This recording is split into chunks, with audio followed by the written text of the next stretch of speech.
All right, welcome back. Today we are going to talk about access control lists and a little bit. This is going to be a two-part video only because the things that I want to cover are going to take slightly longer, and I have to break it up into two different bits. So I hope you can bear with me, but I'm going to try to break them up as logically as I possibly can. To make it make sense to everybody else, as it would make sense to me if I were watching. So, okay, my environment. I'm using GNS3 as usual. I'm able to run my Cisco Catalyst 8000V virtual nodes in here. For this video, we're going to be using the routers mainly, and then we will be using Docker containers, which are just Ubuntu Dockers. They're lightweight. Boot really quick and don't require many resources, but there's no GUI or anything capability like that. It's just terminal commands, which is all we need in this case, so no big deal. Alright, access control lists, otherwise known as ACLs. It's an ordered set of rules that you can use to filter traffic. Pretty simple. Each rule specifies a set of conditions that a packet must satisfy to match the rule. When the switch or router in our case, determines that an ACL applies to a packet, it tests that packet against the conditions of the rules that we set. The first match determines whether the packet is permitted or is denied. Pretty simple. If there is no match, the switcher or the router applies the applicable default route. The device will continue processing packets that are permitted and drops packets that are denied. You can use ACLs to protect networks and specific hosts from unnecessary or unwanted traffic. Pretty powerful, I would say. For example, you could use ACLs to disallow HTTP traffic from a high security network to the internet, or vice versa. You could also use ACLs to allow HTTP traffic, but only to specific sites, using the IP address of the site to identify it in an IP access control list. Alright, so there's two big types of ACLs. Alright, they are known as standard and extended. As you can see here, up top I've put some snippets about those two and how they differ. So, if you're going to take a screenshot, you definitely want to do that. And in a nutshell, a standard, they both use the permit and deny statements, but the standard uses source IPv4 addressing. And we want to apply that ACL near the destination. All right. So in other words, if I'm sourcing traffic from router 3, I'm probably going to put it on router 1 because that's as close to the destination as I can get. In other words, if router 3 is sending me traffic that I either want or don't want, then on router 1 I'm going to implement our rules to let router 3 know what it can send and what it can't send. Alright, and that way my host and local area network is protected. Alright, extended, permit, deny the same, but you can also filter and match more information such as source and destination IPv4 addressing, plus the protocol. You could do source and destination TCP, UDP, so our transport, and more. Alright, there's a whole slew of things that you can do. And in this case, we would want to apply the ACL near the source. Alright, so in our case, it's a very small network, so it really doesn't matter kind of thing. But if there were more hosts in this network, or more routers and switches and HTTP servers and whatever, then we would have to do our due diligence. Okay, so for IPv4, there are both named and numbered, and we're going to cover those. So, in other words, if you're going to do a standard ACL, you have couple options. You can do access control list or access list 1 through 99 or 1300 to 1999. Extended, which are 199 to 2026.99, and then names to provide information regarding the purpose of what your ACL is actually doing. All right, but my last little snippet here is probably most important. Give yourself remarks, all right, because you're going to let yourself know what you're actually trying to do. And that's important, especially when you've walked away from a device for a long time and users are reporting that there's traffic that is incoming or outgoing that probably shouldn't be and infecting your network. So, yeah. To the right, I just have a nice little graph. This is ACL in a nutshell, so no big deal. And then obviously the little graph in the middle right there, this guy. This is important because ACLs, just like a lot of dynamic routing protocols, use wildcard masks. All right, and that's going to be important because you need to know them, especially for exams and such. And this gives you a little formula. So you have your broadcast mask, and then you're going to take your subnet mask. So in this case, we're talking 255.255.255.128, which we all know is a /25 CIDR subnet. All right. So in order to get the wildcard, we subtract our subnet mask, and that equals our wildcard mask. So 0.0.0.127. All right. Same thing for a more common one, /24 255.255.255.0. You can do the math. You would take 255.255, that gives you 0, 0, 0, and then what do we got here? 255 minus 0 is 255, so 0.0.0.255. All right, two quick, very, very brief explanations there. Okay, so let's dive pretty much right into it. What we're going to do to start is we're going to configure and apply standard numbered access control lists. Okay, so I am going to pull up a console here, and we'll talk routers now. Okay, so these routers are bare. They don't have anything in them except a host name, and they have IP addressing assigned to both of their interfaces that are relevant in this situation. So gigabits 1 and gigabit Ethernet's 1 and 2. All right. So we're directly connected here, so no big deal. All right, but we do not have any IP routes. Okay, so in other words, Docker 1, which we can see is 1.1.2, can probably not reach Docker 3, which is 2.2.4, and we'll just kind of confirm that, ping 2.2.2.4, and we're unreachable. And vice versa. I'm not going to waste too much time there. So let's give our routers a route. And in the meantime, we're also going to assign router 3 some loopbacks addresses, because for standards, we're basically talking source IPs. Okay, so we're going to deny traffic from router 3 in this case. So let's go ahead first and foremost, and let's give router 1 a route. So let's get into global configuration here, and we'll give it a default route out interface gigabit Ethernet 2. And then for router 3, let's do two things here.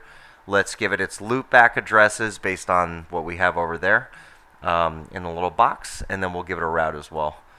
So let's go ahead here. We will get into global configuration mode, and then I'll just paste my information in here. All right, good to go. All right, so now we can do show IP in brief, and we can see we have our loopbacks there established, which is good to go. Show IP route, and we can see we do have a static route that is out gigabit Ethernet 2, so we are looking good there. Same thing here. Let's do a show IP route. Same thing here. We're routed to 10.1.1.2 through gigabit Ethernet number 2. So can we ping now? Looks like we can. So that looks good there. How about from Docker 3? Let's ping 1.1.1.2. Good to go. All right. So now our two local area networks are able to ping one another. So we're looking good there. All right. So scenario being here. what we want to do is we want to restrict or permit traffic that's coming from our loopbacks on router 3 to router 1. All right, so we do not want those loopbacks reachable. And then just to kind of prove that out, let's see if we can ping 10.10.10.3. Yeah, we can. So we're able to get our loopback traffic through from Docker 1 over here. Okay, so in other words, this traffic is bidirectionally reachable here. All right, so it will affect our local area network because we have a default route and nothing specified. Okay, well, so let's restrict some routes. So the first thing that we want to do is we're going to talk through our actual commands here, okay? So there's a few different ways to do this, but we're going to do a very simple way. So first is let's get into global configuration mode, all right? And we're going to type access list. And then from here, when we input the access list command, you could see our standard and extended numbers come right up. All right, so that's what we're going to talk about today right now. All right, so to be a standard access list where we're restricting or permitting traffic from a source IPv4 address, we're going to have to use a range between 1 and 99. All right, so from here we're going to do access list 10. Okay, all right, and there's a few things that we can do from here. The big three being permit or deny. Those are your big two, but again, a remark. What is this access list doing? All right, so let's be very specific here of what we want to do. So what I want to tell it now is I want to permit traffic from loopback 10.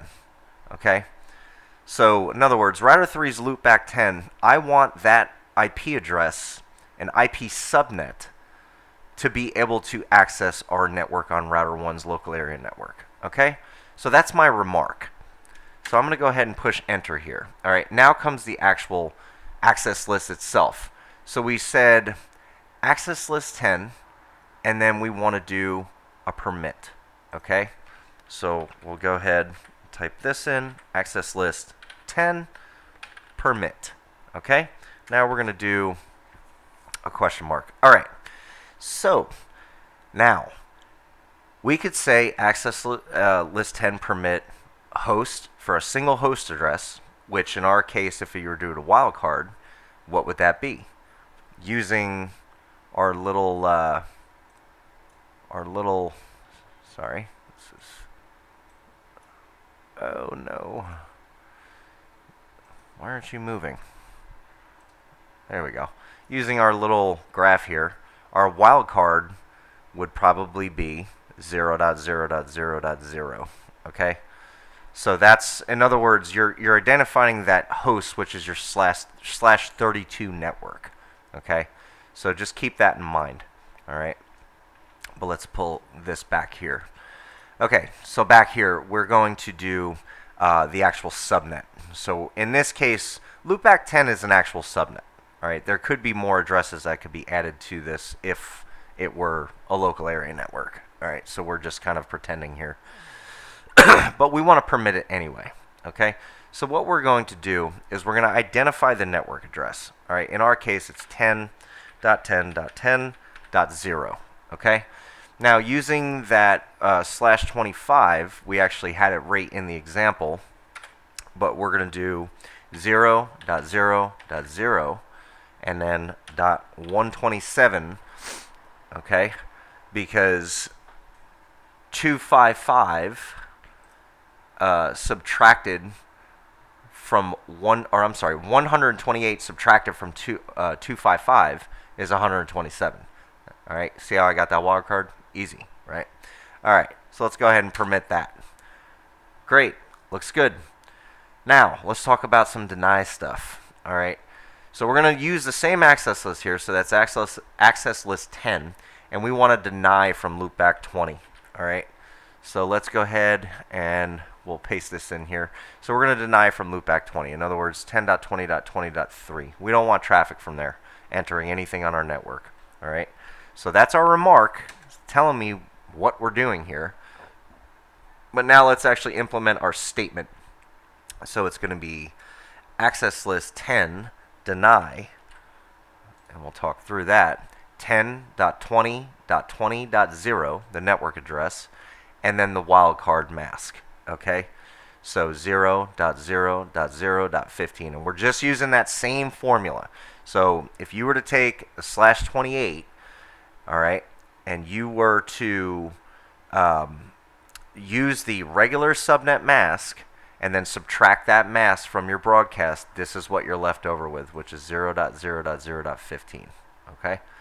All right, so we want to deny this, so go ahead, enter, all right? And lastly, we have our third network here. We want to be able to deny traffic from there too, okay? So, I'm sorry, we want to permit traffic from there, okay? The only deny we want is from Loopback20. All right, so we'll go ahead, we're going to permit, same access list 10, permit that, and then we'll go ahead and we'll do the exact same thing for what we dealt with before, which is 10.30.30.0, the network address, and then the wildcard mask, which is .7, okay? All right, good to go. All right, so at this point, we have configured an access list, but we have not applied it anywhere, okay? So what we need to do is we have to determine where is our traffic coming from. So here, it's coming from router 3.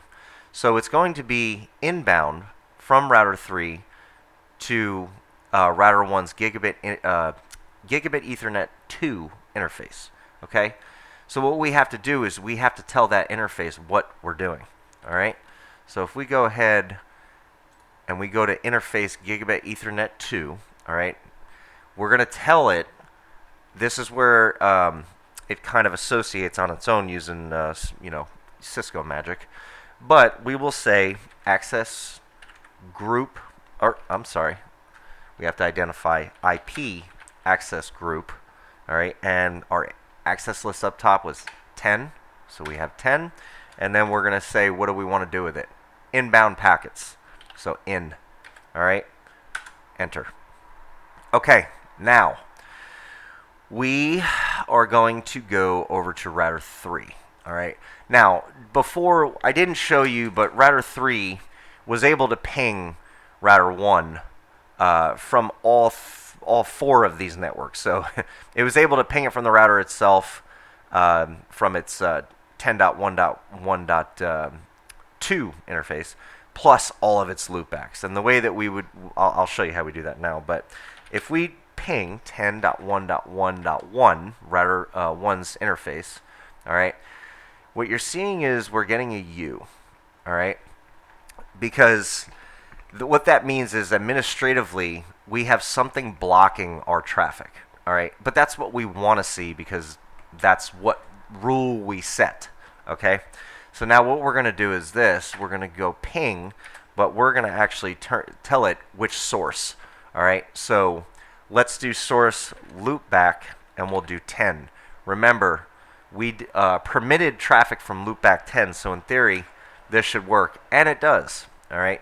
So we can see that we're good there. Now, if we really want to see that the access control list is doing what it's supposed to do, let's go ahead and ping it from 20, and we're going to see those same U's, okay?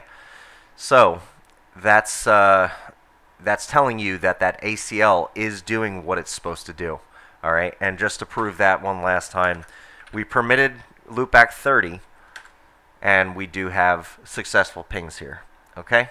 So that's exactly how an access list should work, all right? And that's a super basic example. Again, all we're able to do is identify the source IPv4 traffic. We can't say, hey, only to this destination. That's where extendeds come into play. At the end of the day, extendeds are used more widely in production environments. Okay, so we're going to talk through them as well. Okay, but we're going to start with our standards because you do need to know them, and they're good. They're useful little tools. You never know when you may or may not need them, so it's good to have in your back pocket. All right, good to go. All right, so for the second piece of this, we are going to leave our loopbacks on router 3, okay? But I want to go ahead and I want to negate these commands, okay? So no IP access group in. Oops, sorry. And then what I want to do is no IP access list 10. And oh, sorry, standard 10. Okay, so now let's click end here. Show IP access list. We have none configured, okay? And just to prove that, we'll go back over here and we'll run through our commands real quick. But can we ping from our regular? Yes, we can. Can we ping from Loopback20, which was previously denied? Yes, we can. Okay, so that access list 10 is gone, and we're going to move on to the named standard ACLs. Okay, so we're going to keep our IP routes the same as they are. We still have connectivity and link communication between this subnet, and obviously this subnet. So we're all speaking, which is good. All right, but what we're going to do is we're pretty much going to run the same lab, except we're going to use different names for this access control list. Okay. Now, if you noticed before, each and every command I inputted with access list had to identify the explicit number, which was 10 in our case. All right. We're not going to have to do that this time. All right. We make it a little bit easier.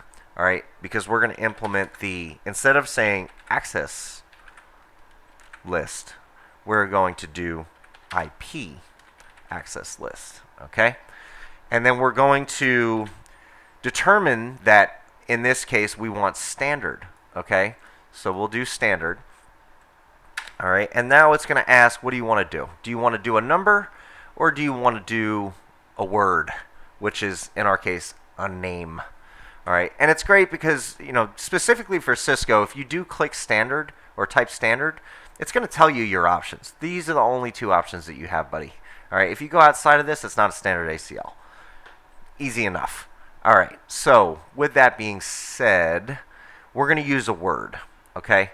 So what I'm going to call this is loopbacks 10 through 30 ACL, all right? So it's going to be called this. Now, if I walk away from this for 6 months and come back to it, I'm going to look at that name and I'm going to say, I have no idea what that's doing, all right? Because I don't remember configuring any loopbacks on router 3 because it's been so long. So again, even though it's named, it gives you a little bit more information. It's still not enough for me. All right, I'm still going to give it remarks. All right, but the great thing about this is, now that I've gotten to this named ACL, right, I get a drop-down menu, my sub-menu, okay? And this is, now I can just input my commands, whether it be remark, really, we have remark, permit, deny, negate a command, or exit, or default, okay? So the great thing is I can kind of cut down some of my typing, if you will. In this case, we're copying and pasting, don't judge me, but whatever. Let's start with a remark. That way, when I come back in 6 months and I have no idea what's going on, I can at least tell myself, oh, that's right. All right. Deny traffic from R3 Loopback10. Okay. We're just going to switch it up a little bit. Before we did 20 this time, we're going to do 10. All right. So there's our remark. And now I'll actually implement my deny statement. Okay. So we'll put deny. I'm going to put the network address of Loopback10. And then I'm going to put the wildcard mask of the subnet. Okay? Easy enough. Good to go. All right. Next, I am going to permit from Loopback20. And then I'm also going to input my permit statement, which is network address, wildcard mask. All right? Easy enough. It's still standard, so we're only doing source addressing. Not that big a deal. All right. Now, we also want to deny traffic from Loopback30. So again, I'm going to give myself a remark, deny traffic from R3 Loopback30, and then I'm going to do my statement. Deny 10.30.30.0 network, and here's your wildcard. We're good there. All right. Now, what I also want to do, all right, because if I do this, I'm going to shut down my open ability to communicate from router 3 in general, okay? I still want to be able to communicate from router 3 because that's kind of important to me, all right? The loopbacks are their own. Maybe I want to block some traffic. Maybe there's other networks that are on the other side, whatever. I still want that traffic to go. So what I'm going to do is I'm going to give myself a last remark. And I want to permit this traffic from Gigabit Ethernet 2's subnet, all right, which in this case is 10.1.1.0/30, okay? So I'll go ahead, and I'm going to give it a permit statement, okay? And what we did here, we're doing the 10.1.1.0 network. It's a /30, so that's a 252. 255 minus 252 is 7.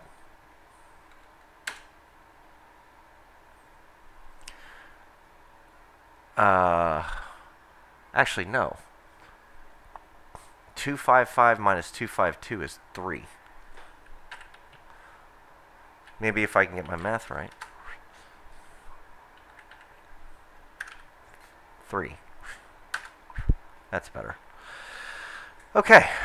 I'm glad I said that out loud. All right.